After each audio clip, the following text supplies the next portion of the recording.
basar. Allah memiliki sifat ilmu, mengetahui, dan Allah juga memiliki sifat sama. Begitu juga dengan sifat basar. Sama mendengar, basar melihat.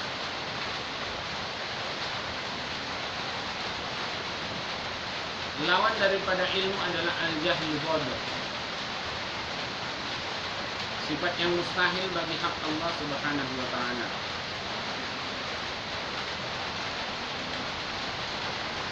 Ilmu tidak ada satupun yang lepas dari pengetahuan Allah Subhanahu wa ta'ala. Begitu juga tidak ada satupun yang terlewat dari pendengaran Allah Subhanahu wa ta'ala. Setiap apa yang kita lakukan dalam kehidupan ini, di mana dan kemana pun kita, dan sebaik apapun kita menyembunyikan rahasia kita, tidak ada yang tersembunyi bagi Allah. Tidak ada yang rahasia bagi Allah. Mungkin kita punya rahasia, tapi rahasia kita itu nggak ada pada Allah, karena Allah mengetahui semua rahasia yang kita punya.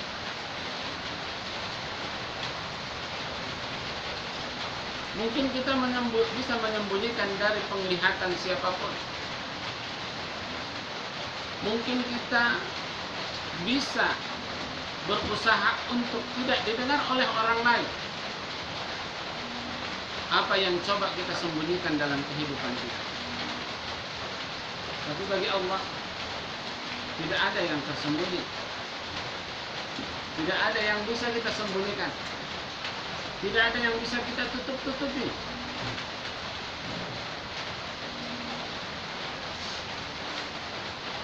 Allahu la ilaha illa huwal hayyul qayyum. La ta'khudhuhu sinatun wa la nawm. Lahu ma fis samawati wa ma fil ardh. Man dhal ladzi yashfa'u 'indahu illa bi'idhnihi. Ya'lamu ma baina aydihim wa ma khalfahum. ولا يحيطون بشيء من علمه إلا بما شاء. Bahkan sebelum dan sesudah ini Allah tahu apa yang akan terjadi besok, sudah ada dalam ilmunya Allah.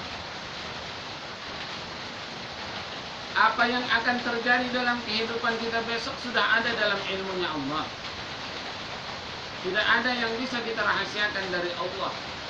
Oleh sebab itu, sebagai orang yang mencoba memahami Allah, kita ini mubtadi, pemula dalam proses pengenalan diri kepada Allah, pendekatan kita kepada Allah Subhanahu wa ta'ala, kita harus berupaya dalam artian memakrifatkan diri kita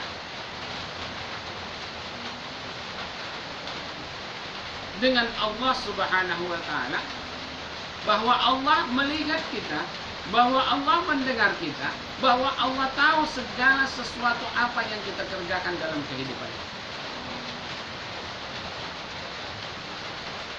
Jadi dimanapun kita, Allah tahu.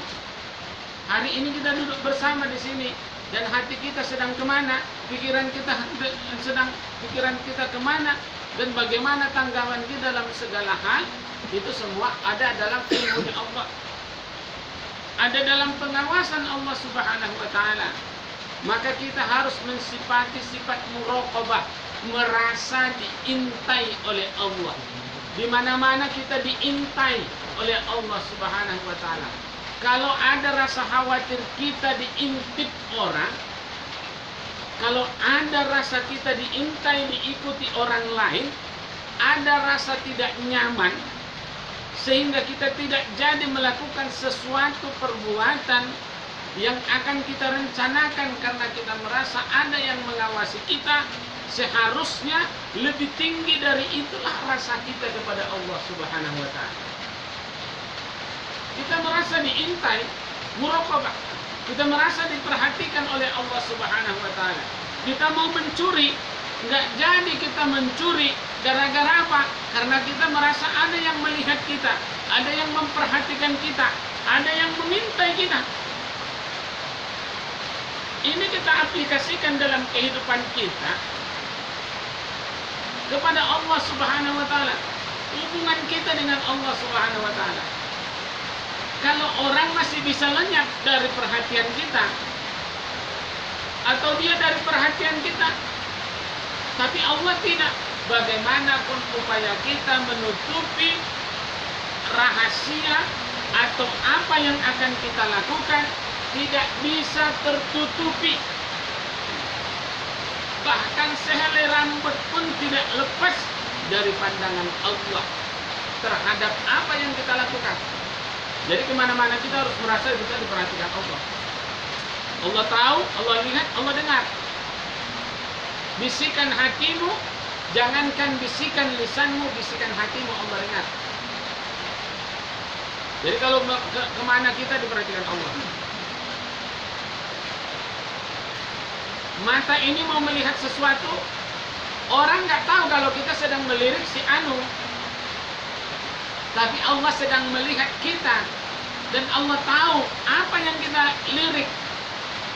Orang bisa nggak tahu dan nggak peduli dengan kita, tapi ada yang sedang melirik kita. Siapa? Allah. Ada yang sedang memperhatikan kita. Kalau kita sadar itu, kalau kita sadar di situ, ketika Allah memperhatikan kita, maka kadang-kadang muncul senyum. Senyum itu senyum malu kepada Allah Subhanahu wa Ta'ala. Senyum itu malu kepada Allah karena merasa, ya Allah, besar. Karena Allah tahu, kita sadari bahwa Allah sedang melihat kita. Allah sedang memperhatikan kita. Bayangkan dirimu sedang diperhatikan orang, atau kau kedapatan ngeten contohnya. Ya kan? Malunya bagaimana? Itu masih hanya sekedar itu. Bagi Allah nggak ada yang rahasia. Kalau bagi Allah, Allah melihat, memperhatikan segala sesuatunya. Mulai dari ujung rambut sampai ujung kaki, Allah tahu. Kemana kau pergi, di mana kau berada, bahkan andai saja kau buat satu peti, tidak ada satupun, kalau menurut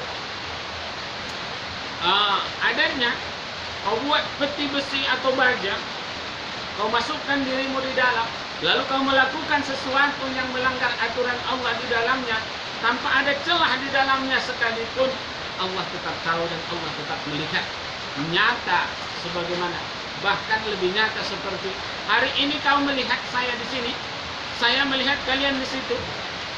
Ini nyata, tapi ini belum jelas. Saya hanya melihat fisik kita semua, kalian hanya melihat fisik saya. Di balik fisik saya ini kalian nggak tahu. Di dalam otak saya ini kalian nggak tahu. Tapi Allah tahu apa yang ada dalam otak kita. Allah tahu apa yang ada dalam hati kita. Ada apa yang ada di balik kulit ini. Dan sedang bekerja, urat saraf kita ini, bahkan darah ini mengalir. Semua Allah tahu dan Allah semua mendengar dan memperhatikan kita.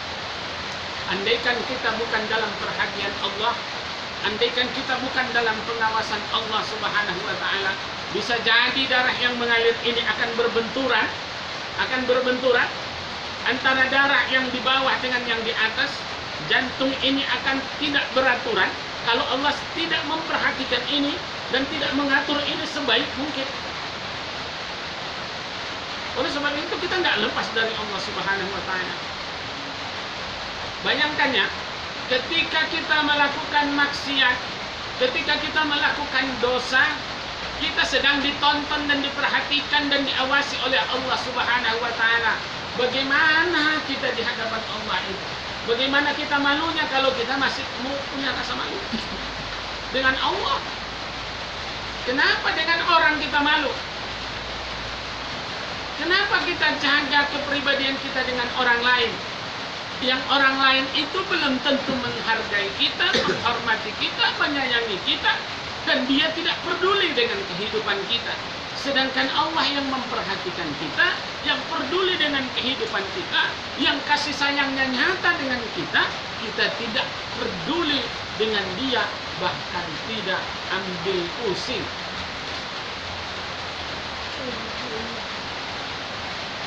Kalau kita sadari bahwa lagi-lagi lebih dalam lagi kita buat perasaan kita sebenarnya dengan Allah, yang ngasih mata Allah, yang ngasih hati Allah, yang ngasih tangan Allah, yang kasih telinga Allah, yang kasih rasa Allah, yang kasih nyawa Allah.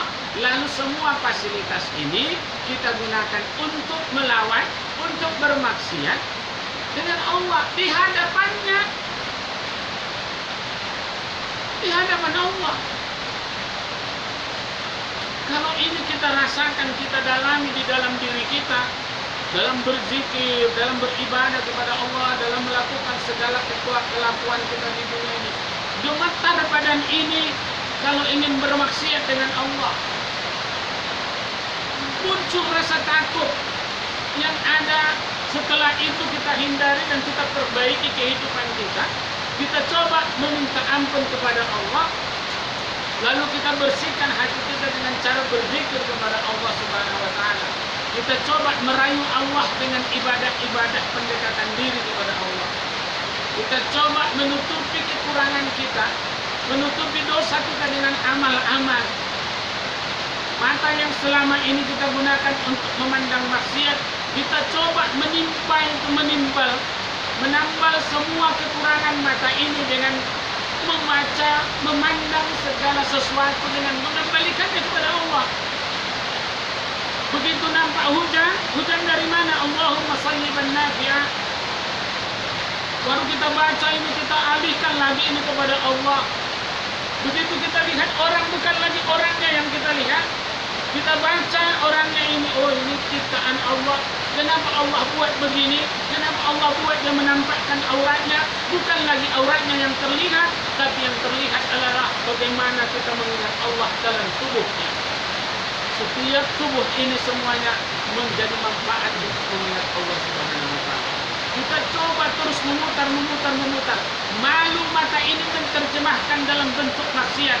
Yang ada adalah menerjemahkan ini dalam rujuk mengembalikannya kepada Allah. Ini yang baik. Ini proses perbaikan hati. Ini proses pengikisan kotoran-kotoran yang ada dalam hati kita. Kenapa hari ini kita masih kesal? Kenapa hari ini kita masih marah?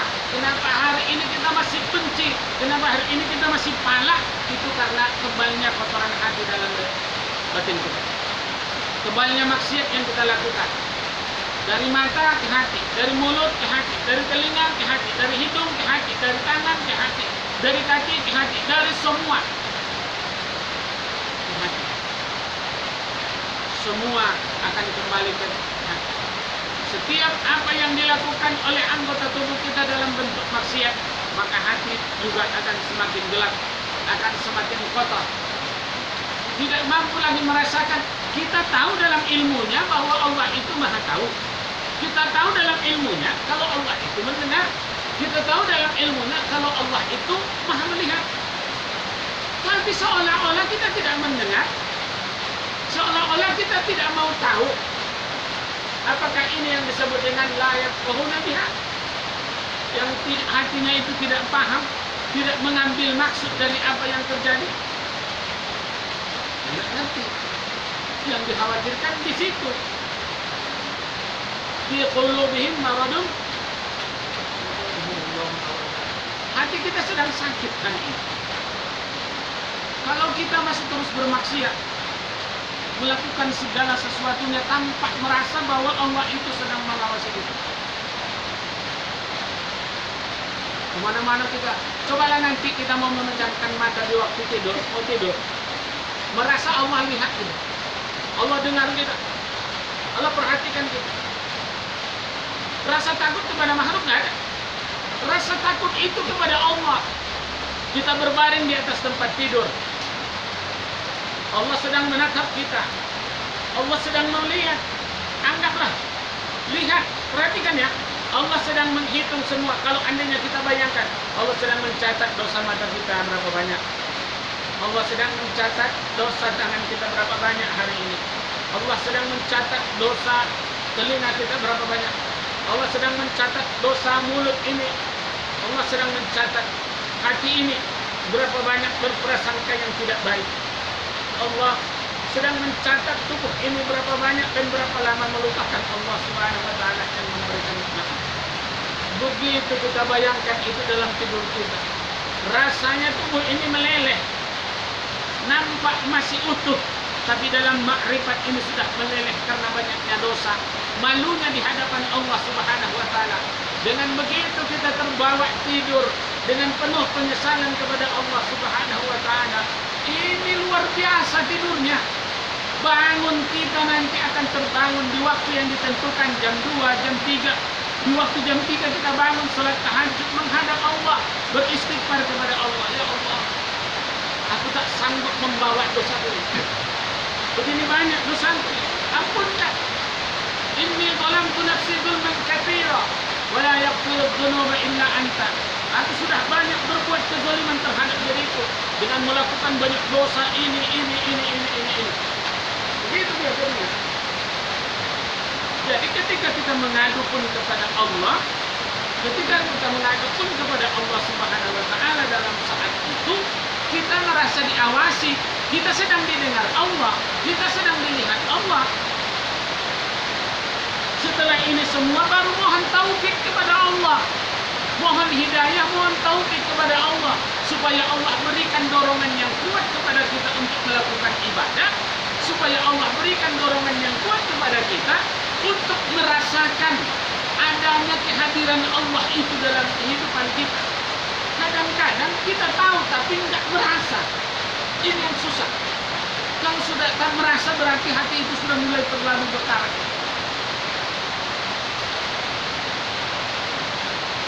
Parang itu kalau dilihat parang, berkaratnya nggak ada lagi nampak. Orang pun nggak nengok, mana lah tajam ini. Begitu dikikis, diasah, ternyata masih cantik. Mungkin kalau ditawarkan suatu berkarat, orang nggak ada yang mau. Selera pun orang tidak dengan parang itu berkarat tadi. Begitu diasah, semua orang beradu. Semakulah. Begitu. Maka parang itu akan dirindukan. Kalau hati itu terus dikikis dari kotoran-kotoran karat itu, maka bukan hanya manusia yang merindukanmu, tapi Allah merindukanmu. Allah merindukan kita sehingga kita itu terbawa suasana dalam berzikir kepada Allah Subhanahu wa taala. Ini terbentuk. Rasakan dirimu ada sedang Allah tahu. Rasakan dirimu sedang dilihat Allah, diperhatikan Allah. Rasakan bahwa dirimu sedang didengar oleh Allah Subhanahu wa taala. Berdoa kepada Allah. Allah, kau tahu bahwa Allah itu mendengar. Kau tahu kalau Allah itu sedang tahu kau berdoa kepada Allah. Kau berdoa kepada Allah, Allah tahu dan kau sadari bahwa Allah itu melihatmu. Sebagaimana melihat? Melebihi dari seperti melihat saya melihat buku ini. Karena Allah itu muhitnya, melihat semuanya. Tanpa ada satu pun yang celah yang tak terlihat oleh Allah. Tanpa ada satu celah pun yang tak didengar oleh Allah. Tanpa ada satu pun yang tak terlihat oleh Allah Subhanahu wa taala. Semua tahu Allah begitu. Bahkan apa yang kita butuhkan. Tubuh ini butuhnya 1 jam aja besok untuk makan sedikit supaya sehat. Ada makanan yang mungkin, contohnya, ada 1 biji buah yang harus kita makan supaya daya tahan tubuh kita kuat. Tapi kita nggak tahu buah itu, sehingga kita tidak pernah makan. Tapi Allah tahu mana energi yang cukup baik untuk tubuh kita, sehingga Allah berikan. Contohnya begitu. Jadi sampai seperti itu, bahkan melebihi dari apa yang kita pikirkan, karena Allah itu maha kuasa. Wallahu bikulli syai'in muhit. Allah dengan segala sesuatu itu meliputi. Allah melihat, Allah tahu, Allah dengar. Jadi Allah sangat luar biasa melihat, mengetahui diri kita. Jadi kalau kemana-mana kita, inilah namanya zikir. Enggak bersebut, enggak berhuruf, enggak bersebut. Kemana kita? Kita merasa dilihat oleh Allah. Kita merasa diperhatikan oleh Allah. Kita merasa didengar oleh Allah. Jadi apapun kata-kata kita didengar Allah. Apapun tindakan kita dilihat oleh Allah. sedang apa kita, Allah tahu. Jadi enaknya hidup karena Allah tahu. Baru ini nanti pelan-pelan akan dibangun keyakinan itu oleh Allah. Iman itu bangkit sehingga kita yakin dengan Allah. Maka rasa takut dan rasa khawatir itu nggak ada. Sehingga ujian Allah itu bisa kita lolos. Ujian mana? وَلَنَبَلُوَنَّكُمْ بِشَيْءٍ مِنَ الْخَوْفِ وَالْجُوعِ وَنَقْصٍ مِنَ الْأَمْوَالِ وَالْأَنْفُسِ وَالثَّمَرَاتِ وَبَشِّرِ الصَّابِرِينَ. Kita kan diuji Allah. Bisyai'in minal khauf, dengan sedikit rasa takut. Takut miskin, takut susah, takut ini, takut segala macam, takut tak makan, takut hilang istri, takut anak, takut segala macam. Ada rasa takut, takut gak berjalan usahanya, takut ini, takut dengan keduniawian. Ini kita lolos kalau kita nanti pelan-pelan merasa perhatikan Allah. Jadi ini pun mau bohong nggak bisa, karena Allah tahu, Allah dengar. Hati ini merasakan bahwa Allah itu mendengar, Allah itu melihat, Allah itu mendengar, tahu. Tidak jadi. Ketika kita mau membenci seseorang, Allah nggak suka dengan orang yang membenci. Allah tahu hatimu sedang membenci, sehingga kau hilangkan kebencian itu. Karena Allah tahu, Allah dengar, dan Allah lihat kebencian itu tumbuh berkembang. Jadi kau hilangkan dengan pengetahuan itu.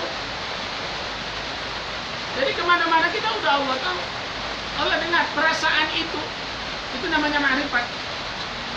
Kalau sudah begini caranya, oh enak hidup. Di mana lagi susahnya?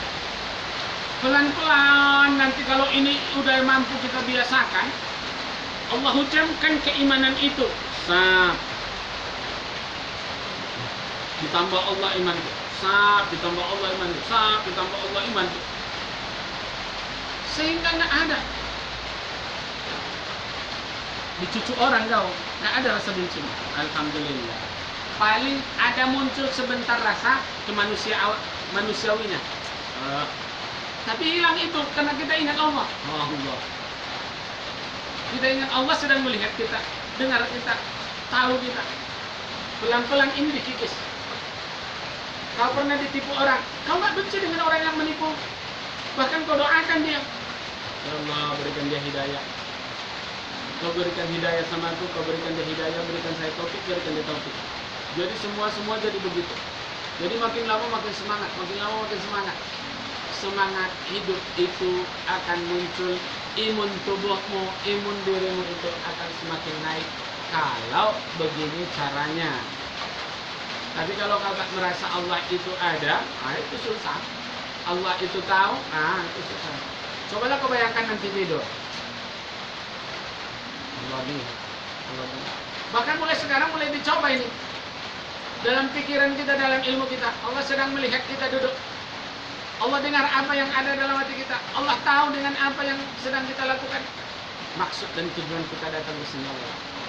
Wah, kalau ini dihidupkan, paling cepat ini menghidupkan hati yang mati. Paling cepat ini menghidupkan hati yang mati. Nah, Syekh Junaid Al-Baghdadi, proses tafakur yang seperti inilah yang diterapkannya untuk menghidupkan hati murid-muridnya. Ada 40 murid kesayangan dia, maka dibinanya dengan seperti ini. Menghidupkan hati itu seperti itu. Kemana-mana. Jadi kita ke ladang, di mana kita? Di ladang. Mana lebih tahu saya daripada kalian? Allah. Bukan jawabannya. Saya, aku. Dari Allah. Kemana-mana kita. Sedang di kamar kita sendiri, ada yang tahu, dan kita bukan sendiri, ada Allah. Jadi di mana-mana kita. Dalam sholat, Allahu Akbar. Bayangkan kalau kita sedang takbir, suara takbir kita itu didengar oleh Allah, dan kita sedang diperhatikan Allah dalam keadaan sholat. Kemudian Allah tahu pikiran kita dan hati kita kemana, terarah kemana hati itu kalau sudah seperti itu. Pada Allah. Bismillahirrahmanirrahim. Ada yang mendengar. Siapa yang mendengar bacaan kita? Allah. Alhamdulillahirabbil alamin. Ya Allah, getar. Hati itu getar. Tubuh itu merasa adanya Allah itu sedang melihat, memperhatikan kita dan mendengar kita. Lalu bagaimana mungkin Allah tidak mengabulkan doa kita? Karena kita sudah menghadirkan Allah dalam kehidupan kita. Di mana-mana. Begitu rukuk, Allahu Akbar. Wah. Ya Allah, angkatlah kesombongan yang ada dalam diri saya. Hilangkanlah rasa keakuan yang ada dalam diri saya. Kita lihat diri kita sedang tunduk dan rukuk di hadapan Allah Subhanahu wa taala. Allah sedang lihat, Allah dengar. Bahkan Allah mendengar puji-pujian kita, tasbih kita, subhana rabbiyal azim wa bihamdi. Subhana rabbiyal azim. Allah dengar, Allah lihat bagaimana posisi rukuk kita, bagaimana posisi hati kita sedang rukuk, bagaimana kita akan bangkit dari rukuk dengan iktidalnya. Allah lihat. Oh, kalau udah begitu khusyuk dah salat.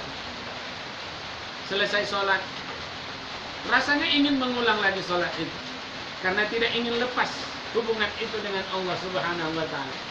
Setelah itu kita bertafakur, zikir, subhanallah, subhanallah, subhanallah, subhanallah.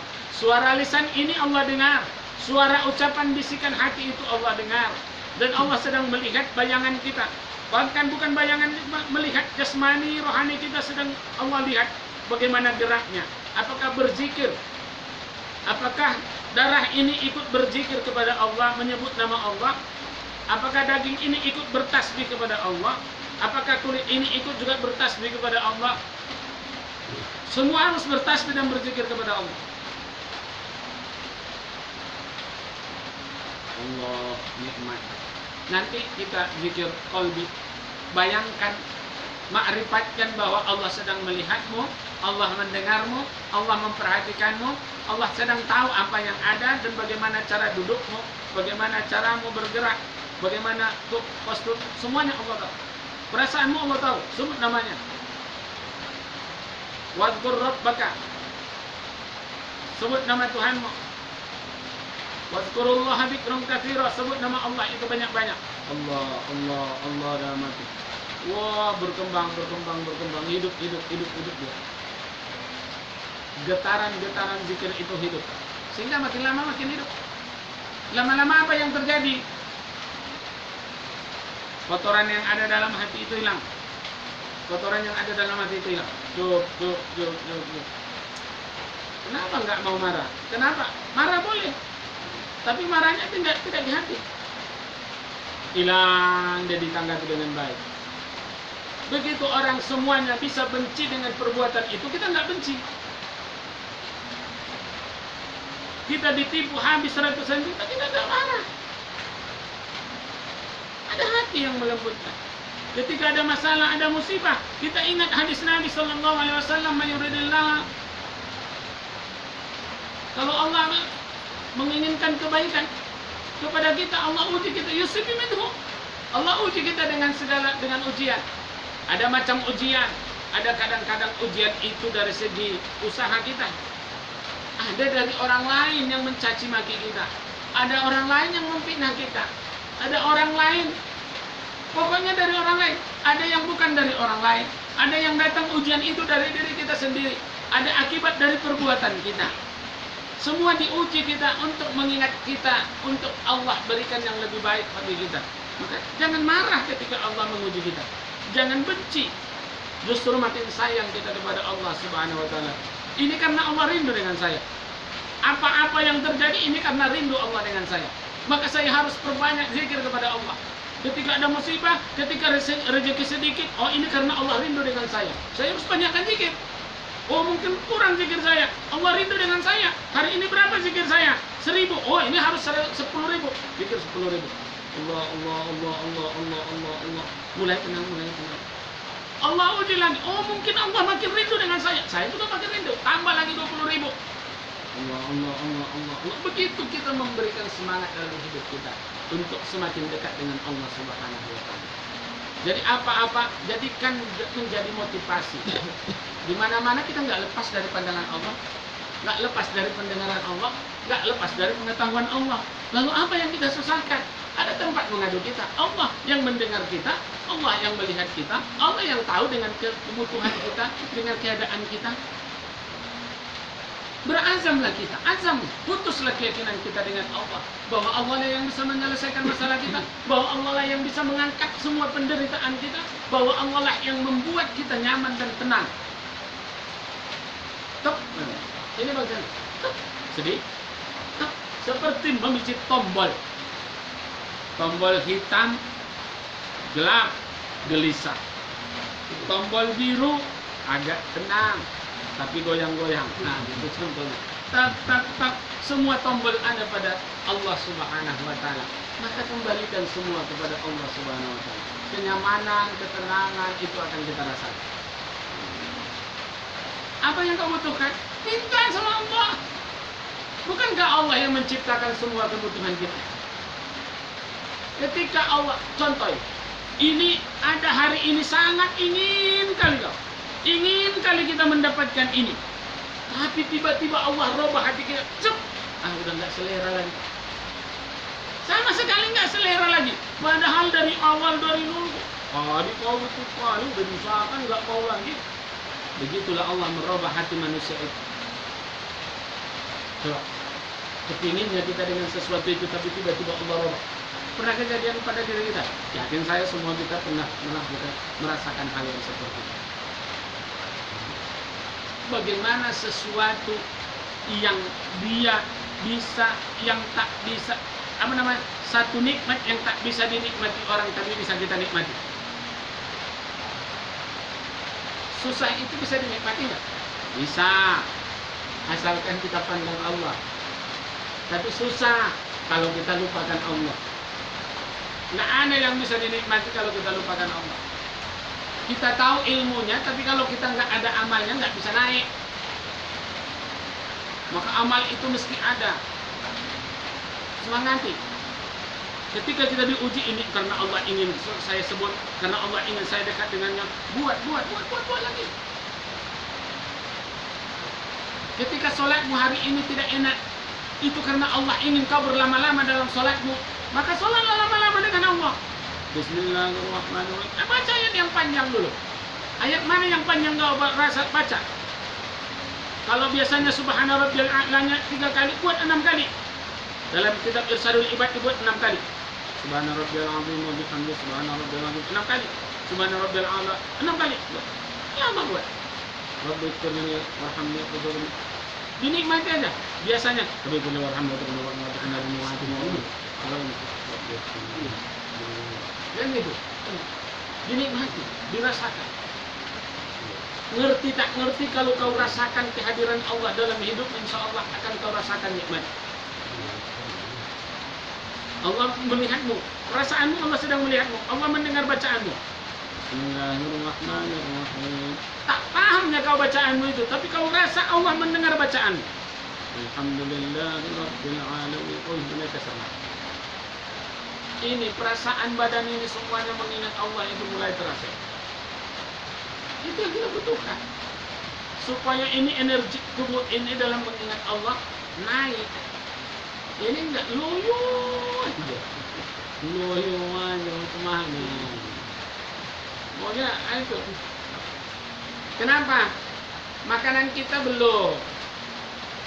Betul enggak? Makanan zikir kita 5.000 satu hari, Allah udah dijalankan belum? Enggak kan? Ini marah-marahnya. Coba zikir 5.000 dulu sehari. Allah. Orang dari 5.000 udah minta 50.000. Ini 5.000 minta 1.000.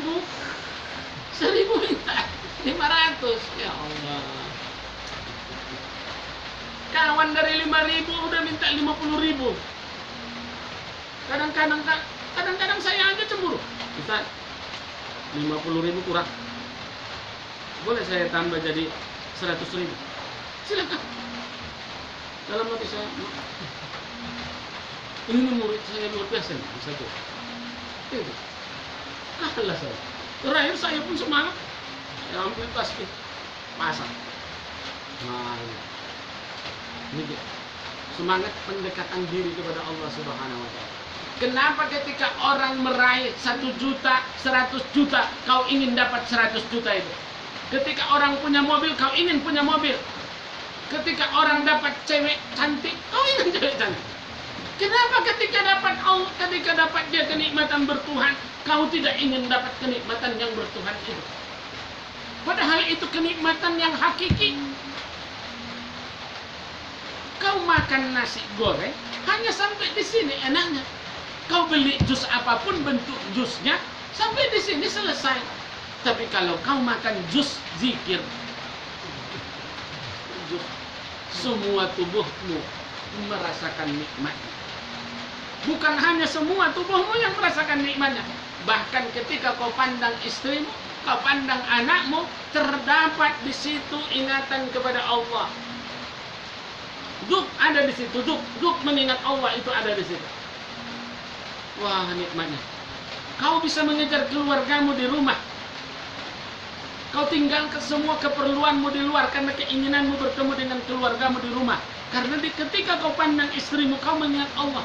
Kau sejuk mengingat Allah. Ketika kau lihat anakmu, kau terdorong untuk mengingat Allah. Ayo kita sama-sama berzikir kepada Allah. Zikir itu yang hidupkan. Kita ini kekeringan. Kalau andainya mikroskop itu bisa menembus, kurasa tubuh kita ini, roh kita itu kering. Kurang makan, kurang minum. Kurang makan, kurang minum, zikirnya ya. Kalau dalam jasmaninya, kekenyangan. Hawa nafsunya kenyang. Kekenyangan.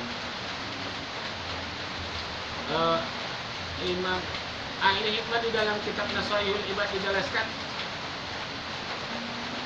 sebutannya di situ, idza tabalil akil, apabila orang ingin bertobat, orang yang berakal itu ingin bertobat, dia harus melakukan 10 hal.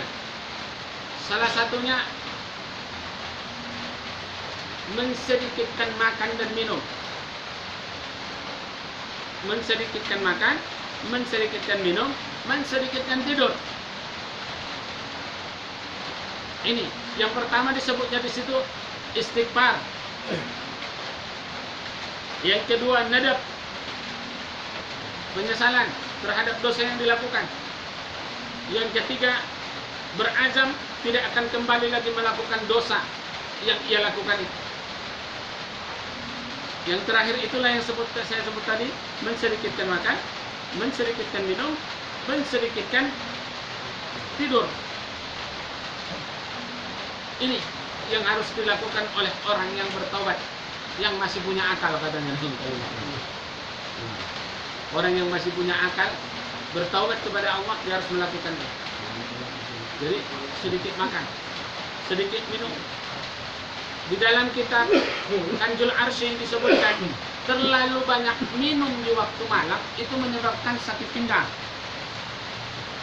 Kalau dokter banyak minum ya kan, tapi ini kalau terlalu banyak minum di waktu malam menyebabkan pinggang. Ada 2 kitab saya baca itu, di Kanjul Arsy sama di Kitabul Jima'. Banyak kali minum dan diharuskan minum di waktu malam, tapi jangan terlalu banyak minum. Nah gitu ya dalam kitab itu. Jadi kalau bisa kita itu mengingat Allah dalam segala hal. Ada rintik-rintik, kau akan suntuk mendengar rintikan-rintikan hujan ini. Apalagi rumahmu itu belum di asbes. Kau kan suntuk. Tapi kalau kau ingat dengan Allah, nggak suntuk. Kenapa? Karena yang kau ingat Allah, Allah, Allah, Allah, Allah. Sampai suara mobil itu pun la ilaha illallah.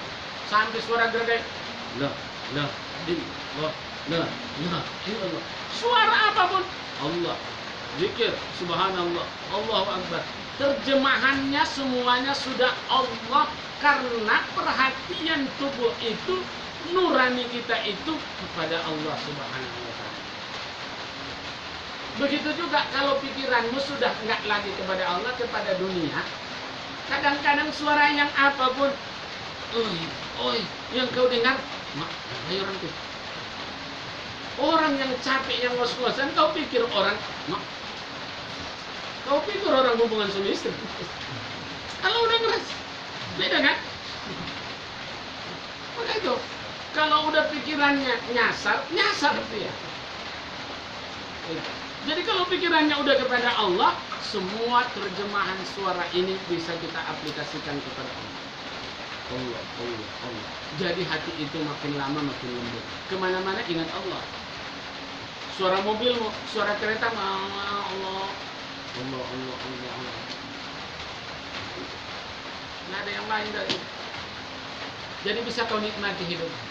Ini enggak dengar ini bising kali pun, woi jangan ribut kalian, gitu. Kenapa? Karena kita prosesnya di sini. Kalau prosesnya di sini, nikmati yang enggak ada ribut ini, yang ada nikmat. Ini bisa tidur jadi ributnya orang. Ya bukan itu yang dipikirkan.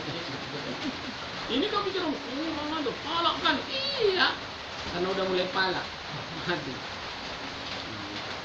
Ya, mudah-mudahan bisa menjadi penyemangat bagi kita. Jangan sampai hati itu menjadi apa? Ada penyakit yang banyak ya. Fi qulubihim maradun fazadahum Allahu maradan wa lahum 'adzabun alim bima kanu yaqulun. Jadi hati itu ada namanya al-qalbun sahih, hati yang selamat, hati yang sehat. Ada qalbul mayyit, ada hatinya yang mati. Hati yang mati itu dia tidak tahu Tuhan. Ya, dia tidak tahu Tuhan. Yang tahu dia kebodohan. Pemikiran-pemikiran yang tidak baik. Ada al-qalbul marid, ada hati itu yang sakit. Ya mudah-mudahan kalau enggak, mudah-mudahan hati kita enggak mati. Paling apa? Sakit. Perlu diopnam. Nanti cari jarum gantung. Nanti di rumah tancapkan supaya makin sehat. Ya. Sudah jelas Allah buat apapun musibah yang dihadapkan kepadamu itu karena Allah ingin kebaikan padamu dulu. Allah ingin kau dekat dengan Dia, Allah merindukanmu dan Allah ingin kau merindukan Allah Subhanahu wa taala. Sudah berulang kali kemarin juga saya sampaikan, ma asaba min musibatin illa bi idznillah. Wa may yu'min billah yahdi qalbah. Ya kan? Allah bi kulli syai'in alim. Tidak ada satu musibah kecuali itu semua terjadi karena izin Allah. Wa may yu'min billah, siapa yang beriman dan yang yakin dengan Allah, yahdi qalbah. Akan diberikan petunjuk di dalam hatinya, akan diberikan hidayah melalui hatinya. Allah bi kulli syai'in alim. Allah dengan segala sesuatunya, dengan setiap sesuatu itu maha mengetahui. Allah tahu apa yang terjadi dalam diri kita karena Allah. Wallahu khalaqakum wa ma ta'mal. Allah yang menciptakannya dan apa yang kau lakukan. Oleh sebab itu kita minta hidayah, kita minta taufik kepada Allah, berusaha merasakan bahwa Allah mengawasi kita, melihat kita, mendengar kita. Jadi dalam berzikir nanti kita tawadhu, rasakan Allah dengar kita yang berzikir. Allah lihat kita bagaimana bersila, wajah kita yang luar yang dalam Allah tahu dan Allah lihat, Allah dengar. Jadi kadang-kadang dulu almarhum ayahanda Ibrahim Sulaiman ketika anaknya sakit perempuan nggak sehat-sehat, senyum deh. Ayah kenapa senyum dengan anaknya? Ya. Inilah cara Allah memproses hati saya supaya semakin tinggi dengan Dia. Itu deh. Inilah cara Allah memproses saya supaya dekat dengan Allah. Jadi musibah yang diberikan Allah kepada dia bukan menjadikan dia semakin jauh, tapi menjadikan dia semakin dekat dengan Allah SWT. Beda kita hari ini diuji Allah semakin jauh, nggak jelas. Yalah, sholat pun nggak ada gunanya. Makin tak jelas dia hidup ini katanya gitu. Kenapa? Makin jauh dari Allah. Seharusnya kita makin dekati Allah, makin dekat. Wallahu a'lam. Mudah-mudahan kita sampai kepada apa yang kita tuju dan apa yang kita minta, sebagaimana harapan kita di dalam tahlil. Sa'alnallaha sayaj'aluna yahu min ahlillah wa yaqbaluna yahu. Mudah-mudahan menjadi Allah. Subhanakallahumma wa bihamdika asyhadu an la ilaha illa anta astaghfiruka wa atubu ilaik. Wassalamualaikum warahmatullahi wabarakatuh. Waalaikumsalam.